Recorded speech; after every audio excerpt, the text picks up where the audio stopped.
Hello YouTube land, welcome back to the channel. As the thumbnail indicates, today I'm going to be showing how to replace the disc pads from my Triumph Trophy SE. For the benefit of saving time, I'm just going to show one side because the other side is going to be exactly the same. But before I move ahead, just two reminders. Number one, a lot of people are asking me how to get the Wind Therapy t-shirts. I have different models, so the answer is check the link in the description below. And also there's a discount code if you guys want to buy. Number two, if you're a new subscriber, please let me know because I'm gonna be making a draw in about 4 to 5 weeks from now, and that draw is gonna be just for new subscribers. So if you're a new subscriber, don't miss out, let me know, and your name is gonna be in the draw. So without further ado, let's give her.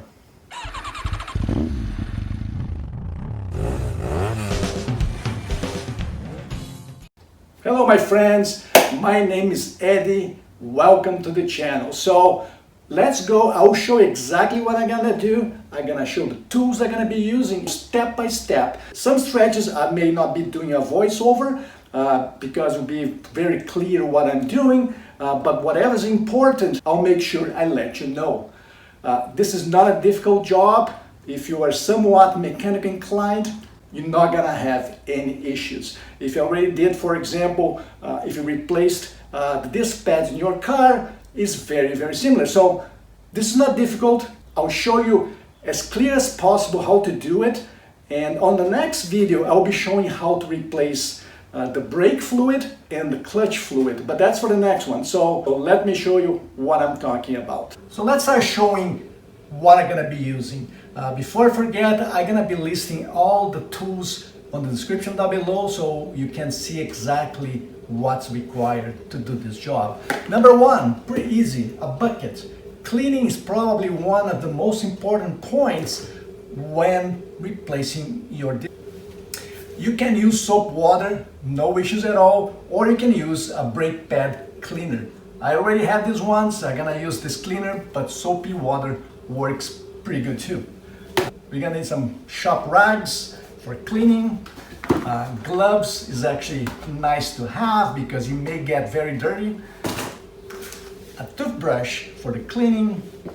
And because a Triumph motorcycle is British and as being British and smart, they use the international system. So all the nuts and bolts are metric. We're gonna be using the number 5 Allen key and the 13mm socket.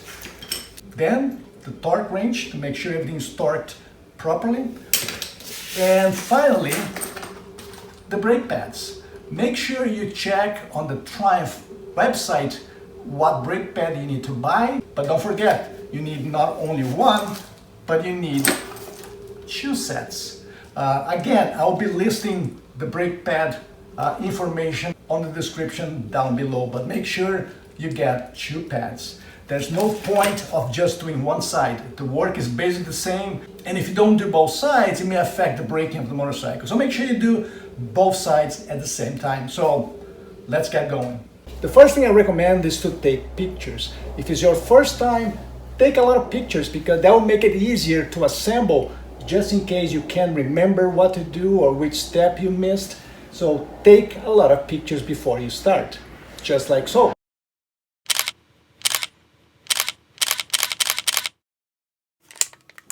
Before removing the caliper from the motorcycle, it's much easier to loosen the pads right here because everything is nice and tight. You have leverage to do it. If you take the caliper out, it's going to be very hard for you to do it. It gets harder to hold it.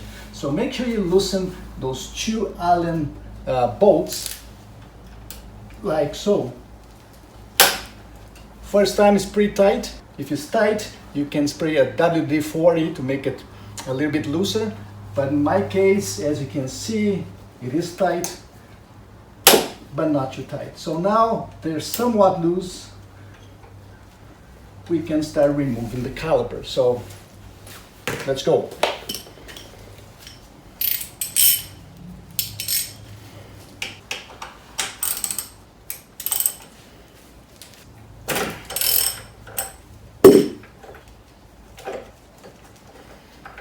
Make sure you memorize the orientation of this reflective piece, because there's a way to put it the wrong way, and it goes on the top bolt.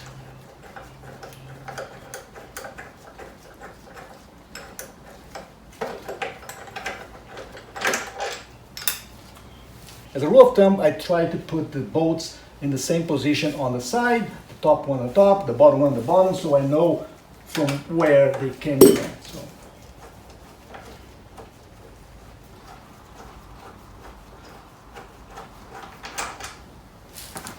So now the caliper just gets loose.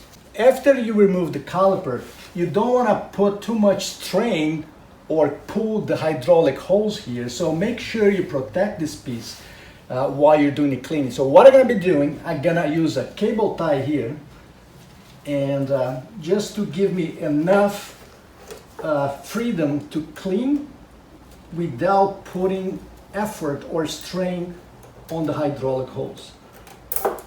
Just like so, right? So no tension at all on the hydraulic hose. So now I can clean and work without being worried about wrecking the hydraulic hose.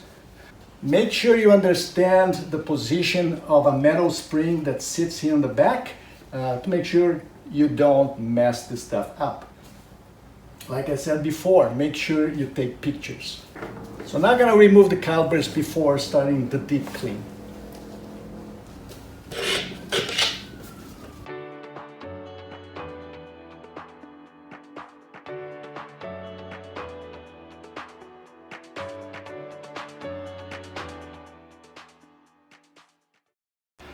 We need to clean this bolt plunger very nicely. This one's the top one. It's gonna go on the top here. I'm gonna remove the spring like so. The top side is the bigger one and the bottom one is the smallest. So that's the way it's gonna go after we finish the cleaning. Top, bottom.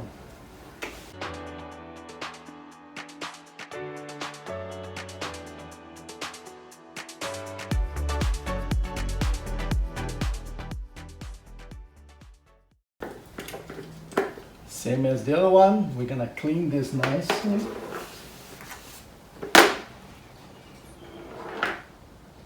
The bigger section's the top. And now the pads should fall easily.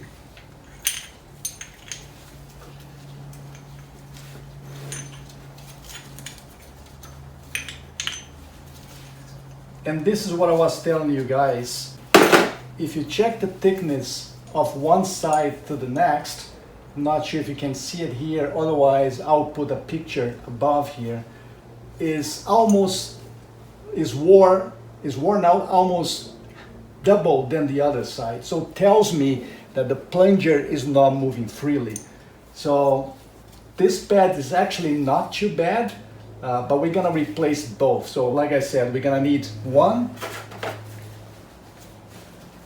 and two, so that's why we bought two sets. So both sides had the same issue. They didn't wear out evenly. So once again, denotes that the pistons are not moving equally. So one more reason to replace them. So we're not gonna need these ones. So now we're gonna start the cleaning. Something very, very important. Don't try to pull or push the pistons before you clean, because often there are a lot of dirt around this area, and if you push it in, all that dirt is gonna get into the caliper. So we're gonna clean everything first, and when everything's clean, then we're gonna push them in, okay? So let's do the cleanup, shall we?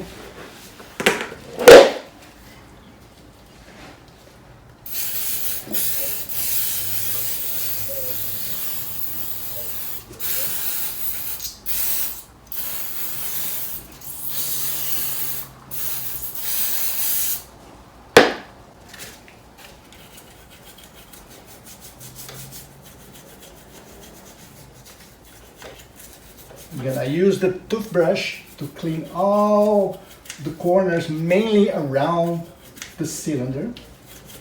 That's the main area. Inside 2 as much as we can.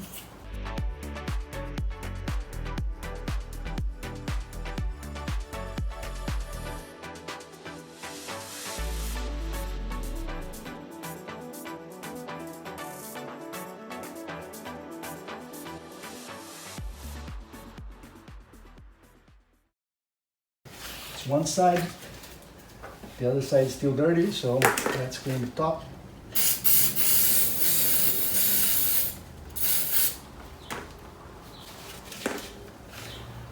Make sure you don't spray the brake pad cleaner onto the motorcycle because it can really damage the paint very easy. So I'm being careful here. But if you spray it, if you miss, make sure you clean it right away.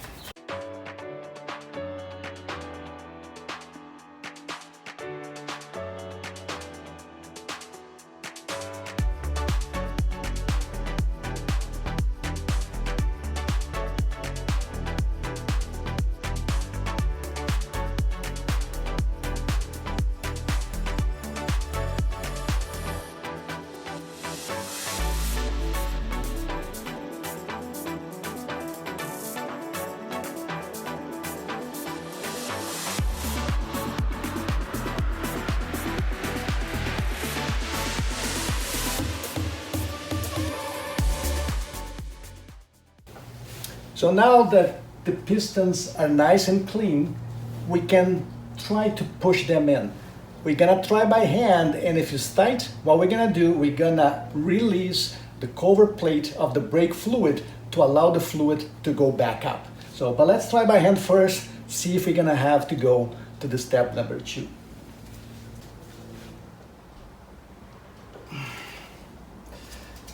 They went in nicely, not hard to do. Sometimes it's just like the game whack-a-mole, because you push one in, the other one comes back up. So you might have to do a few times until they're all 4 sides are all the way in.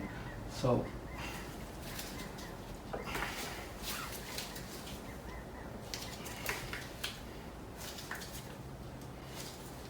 as you can see, they're pretty much inside on both sides. Now I have enough space to put the new pads.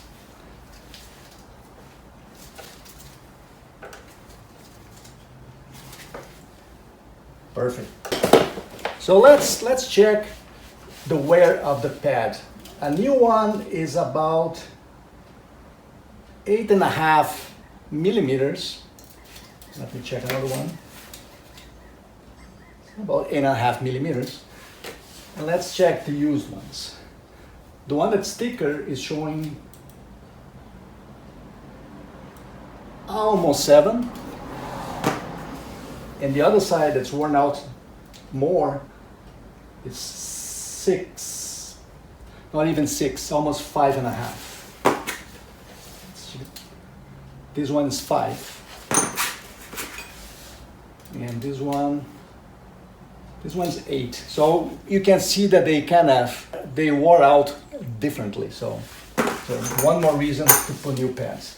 Before putting new pads, I'm gonna clean the clips and the bolts nicely. So let's do that before we start.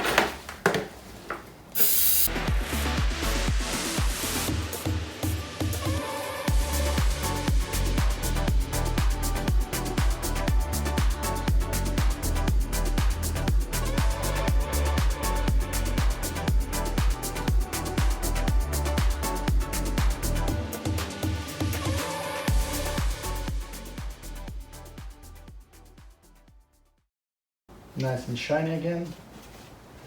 Doesn't need to be chrome looking, but clean is just enough.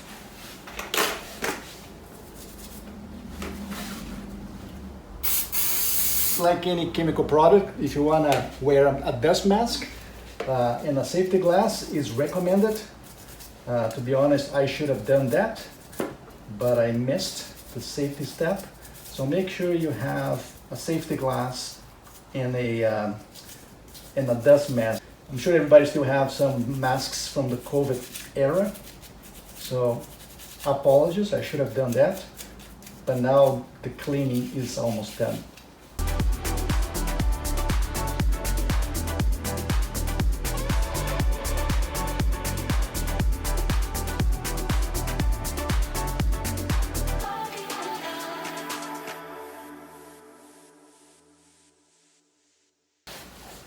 now we're gonna put the new brake pads and reinstall the caliper. Before finishing putting the calipers, it's important to check those two bolts and make sure they're not wore out. So I'm gonna clean them a little bit. If they're wore out, we can always replace it. Let's see how they look. There is some wear, but I don't think it's that bad at this point. Maybe when I exchange the pads next time, I'll probably replace those two bolts. So now let's put the spring back in.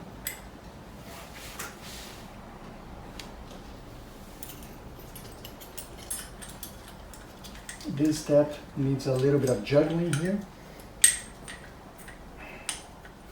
And what defines the position of the pads is actually this metal clip.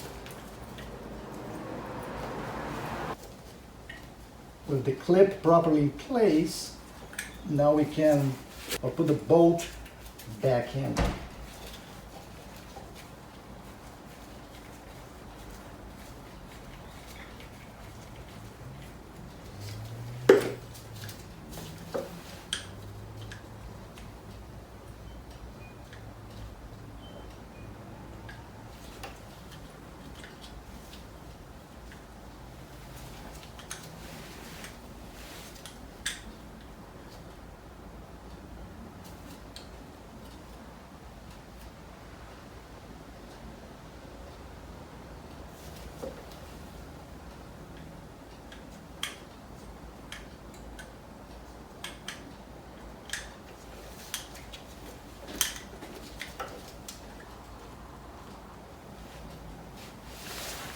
One down, let's go to the next.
Now I can remove the cable tie. Don't need it anymore. Make sure you don't cut yourself. Make sure the pads are wide open to install it.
And the last step is to torque it, right?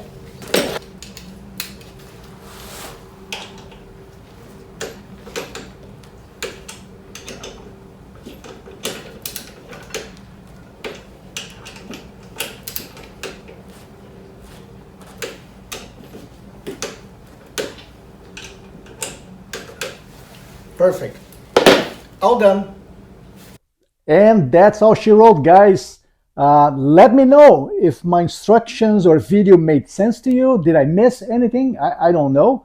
So please let me know if there's something I can do better. But anyways, I hope this video was helpful. Don't forget to subscribe right here, mainly if you are a new subscriber, because I'm gonna be doing the draw on August 1st. So new subscribers, please let me know in the comments area down below and your name goes into the draw. So that's it, my friends. If you like this video, give me the thumbs up. And as always, be good, be safe, and let's keep the rubber side down. Ciao.